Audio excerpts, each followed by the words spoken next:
Student, how are you all? Myself Afraz Ahmad, और आज हम डिस्कस करेंगे फोर्स बिटवीन मल्टीपल चार्जेस, या इसे हम कहते हैं सुपरपोजिशन प्रिंसिपल। यूनिट इलेक्ट्रोस्टैटिक का ये टॉपिक है। ओके, तो चलिए स्टार्ट करते हैं हम।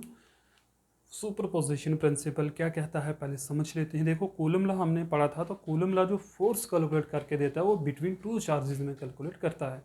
लेकिन सुपरपोजिशन प्रिंसिपल जो है, ये दो चार्जेस के बीच में मल्टीपल चार्जेस अगर हमारे पास हों तो उसकी वजह से हमें क्या करेगा, फोर्स कैलकुलेट करने में हेल्प करेगा।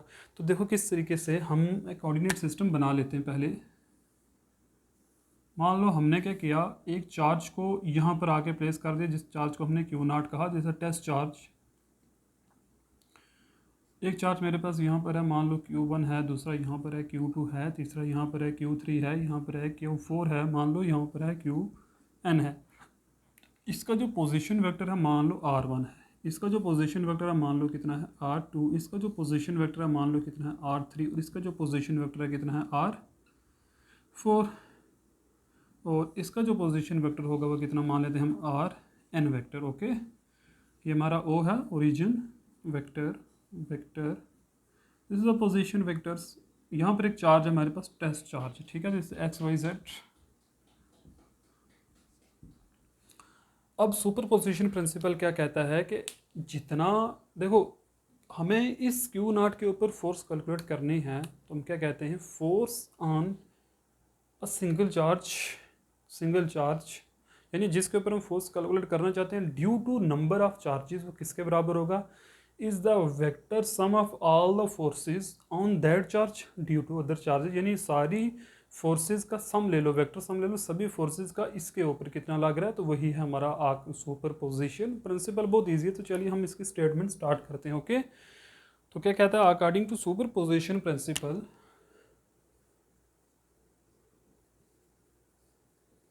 Superposition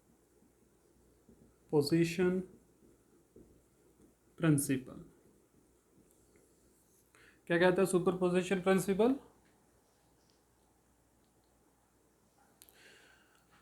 total force on a given charge due to number of other charges,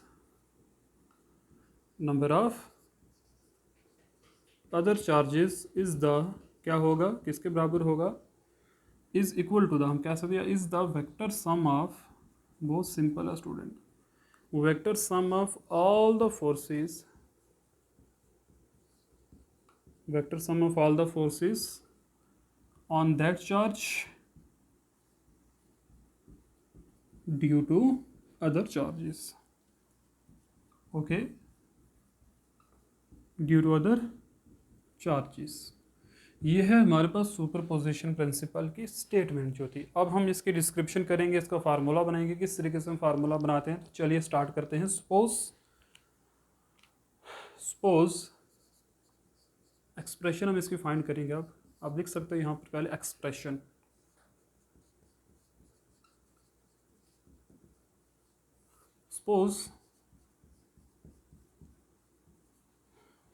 suppose a charge Q naught at origin O, where total force is to be calculated. Total force is to be, जहाँ पर हमें क्या करनी है, total force को calculate करना है। चलिए स्टार्ट करते हैं, मैं इसको रब कर देता हूँ, पहले आप इसको कॉपी कर लीजिए।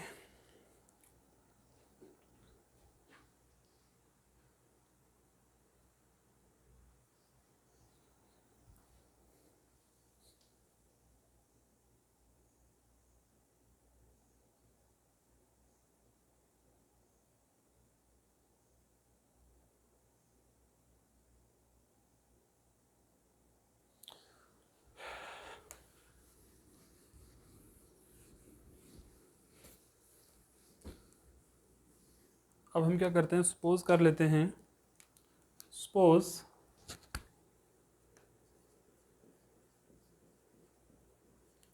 Q1 Q2 up to Q1 be the number of charges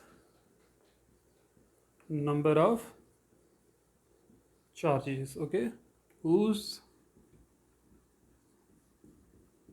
position vector, इनके पोजीशन वेक्टर क्या क्या है हमारे पास, whose position vector R1 vector, R2 vector, R3 vector, so on Rn vector से। ठीक है, हमने क्या किया, सपोज कर लिया हमारे पास चार्जेस हैं जिनके पोजीशन वेक्टर क्या है स्टूडेंट, ये वाले पोजीशन वेक्टर हैं। अब हम क्या करते हैं, let F not be the total force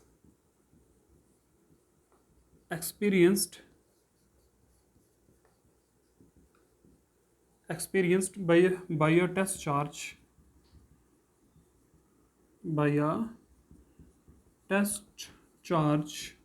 Q naught at origin at, मान लो कि F नॉट जो है भी द टोटल फोर्स एक्सपीरियंस्ड कर रहा है test charge Q not at origin due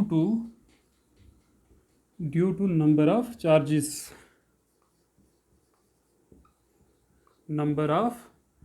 charges, then क्या होगा, F नॉट वेक्टर जो है यानी ये फोर्स किसके बराबर होगी, ये बराबर होगी F01 vector plus F02 vector plus, या आप ज़ीरो क्या इसको बोलना, FO है एक्चुअल में, नहीं आप ज़ीरो बोल सकते हो, F03 vector plus so on F0n vector या FON वेक्टर। ठीक है, अब स्टूडेंट यहाँ पर देखो हमने ये क्या लिखा है, इसकी लैंग्वेज ये होती है कि force on O due to 1, इसकी लैंग्वेज समझनी है आपने। देखो इसका मतलब ये है कि फोर्स जो O ने एक्सपीरियंस्ड की 1 की वजह से, तो इसको ऐसे अगर 1 0 होता तो फिर रिवर्स हो जाता, 0 1 है, इसका मतलब जो भी पहला यहाँ पर होगा ना हमेशा फोर्स वो एक्सपीरियंस करता है दूसरे की वजह से, अपने याद रखना है। तो फोर्स ये एक्सपीरियंस करेगा 1 की वजह से, फोर्स ये एक्सपीरियंस करेगा Q2 की वजह से, फोर्स ये एक्सपीरियंस करेगा Q1 की वजह, सिमिलरली Qn की वजह से। ठीक है, अब हमने क्या करना है, ये वाली वैल्यू निकालनी है। अब ये वैल्यू निकलेंगे कैसे, तो ये निकलेंगे according to Coulomb's law. Coulomb's law हमें दो चार्जेस के बीच में फोर्स कैलकुलेट करने में हेल्प करता है। तो चलिए हम आगे बढ़ते हैं, ये आपने इक्वेशन याद रखनी है, इसको आप इक्वेशन नंबर फर्स्ट मान लेना। ठीक है, हम इसमें वैल्यू पुट करेंगे वापस। चलिए रब करता हूँ मैं इसको, आगे चलते हैं।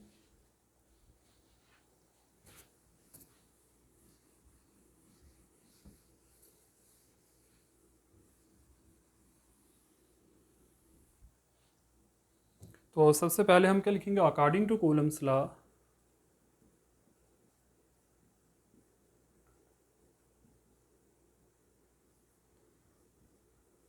कूलम्स लॉ क्या कहता है, फोर्स ऑन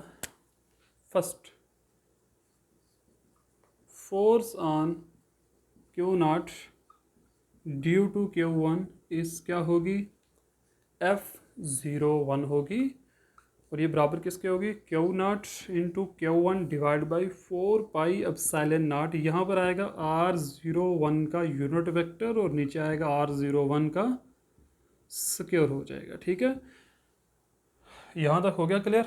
चलिए आगे बढ़ते हैं, इसको इक्वेशन नंबर सेकंड मान लो। सिमिलरली आप मुझे बताओ second, force on Q not due to Q2 is क्या होगी, वो होगी F02, this is equal to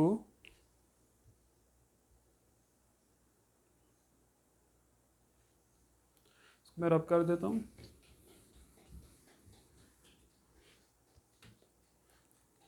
तो वो फोर्स कितनी होगी, Q not into Q2 divide by 4 pi epsilon not, यहाँ पर आएगा R02 का यूनिट वेक्टर और यहाँ पर आएगा R02 का square. This is equation number third. Similarly Fn कितना होगा, F0n या FON कितना होगा, सिमिलरली कितना होगा, Q not into Qn divide by 4 pi epsilon not, यहाँ पर आएगा R0n unit vector divide by R का square. This is number fourth. अब यूज़ करिए इन सब को इसमें इक्वेशन नंबर फर्स्ट में, तो क्या आएगा मैं यहाँ पर लिख देता हूँ, use equation second, third and fourth in equation first, what we gate,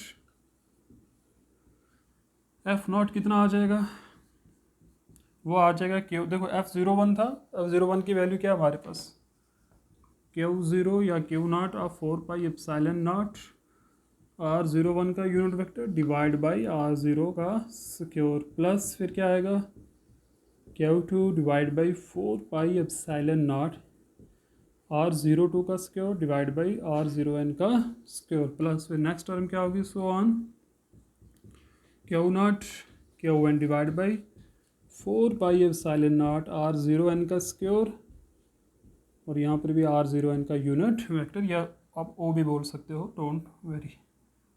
okay, अब स्टूडेंट हम इस कंक्लूजन पर पहुँचे हैं, हम यहाँ से आगे क्या करेंगे, देखो इसको आप, यहाँ से मैं इसको रब करता हूँ,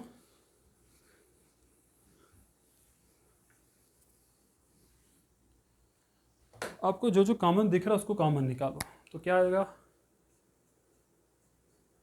Q0 upon 4 pi epsilon naught हर एक में है तो हमने कॉमन ले लिया। ओके, हमारे पास अंदर क्या बचा, यहाँ पर बचा Q1, यहाँ पर बचा R01 का यूनिट वेक्टर, और डिवाइड में क्या बचा R0 का स्क्वायर, प्लस फिर दूसरी टर्म क्या बची Q2 R02 डिवाइड में क्या बचा R02 का यूनिट वेक्टर, सॉरी यहाँ पर 2 है, plus so on last term क्या बची Qn R0n का unit vector divide by R0n का स्क्वायर। ठीक है, अब स्टूडेंट हम यहाँ से इसको किस तरीके से लिख सकते हैं, बड़े ध्यान से आप देखते रहे आप, मैं फाइनल फॉर्म इसके लिखने जा रहा हूँ, Q0 upon 4 pi epsilon not summation n goes from 1 to, या i लिखते हैं हम, i goes from 1 to n। Okay, तो क्या आ जाए हमारे पास, यहाँ पर मैं लिखूँगा क्या, Qi into R0i divide by R0i का स्क्वायर हो जाएगा। ठीक है, this is the complete form of superposition principle, हम कह सकते हैं किस तरीके से। पहले देखो आप i की वैल्यू 1 पुट करो तो क्या आएगा, Q1 R01 divide by R01 का स्क्वायर, फिर प्लस समेशन है ना, तो समेशन को समझना है, समेशन की जब एक वैल्यू पुट करते हैं तो नेक्स्ट वैल्यू के लिए पहले प्लस आता है, फिर नेक्स्ट वैल्यू स्टार्ट होती है, तो आप जब ये वैल्यूज़ डालोगे तो आपको ये पूरा का पूरा दोबारा से ऐसा ही मिल जाएगा। तो स्टूडेंट ये था हमारा सुपरपोजिशन प्रिंसिपल, जो मैंने आपको समझाया भी है, लिखाया भी है, हर एक चीज़ मैंने डिटेल में यहाँ पर बता दिया आपको। आई होप कि आपको अच्छे से क्लियर हो गया होगा। Okay, thank you very much, have a nice day.